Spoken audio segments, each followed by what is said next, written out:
Did you know that stock trading is over 4 centuries old? Do you feel a history lesson coming on? Don't walk the plank just yet. Let's steer our rudder to 1602.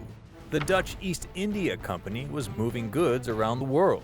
To keep all this floating, the company literally invented shares, so investors could spread or diversify their investments across different shipping companies or even individual boats. That way, if one boat sunk or was pirated, the investor took a minimal loss. By 1611, Amsterdam City Council formed the very first stock exchange, the Beurs van Hendrik de Keyser, or Amsterdam Stock Exchange. Navigate to the early 1700s and things keel over for another trading company.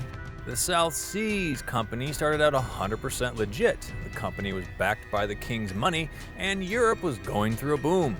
However, without laws or regulations, greed sets in, and brokers for the South Seas Company started selling shares with the promise of high dividend payouts that could never be met.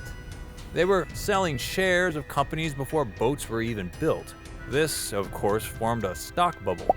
When it came time for investors to cash in on their investments, there was no profit to pay out, and the boom became a crash. So what can we learn from 416 years of share buying?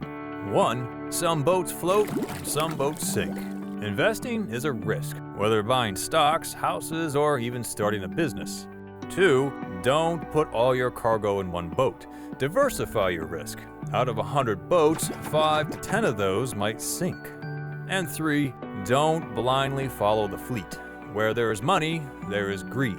As legendary investor Warren Buffett says, be fearful when others are greedy, and be greedy when others are fearful.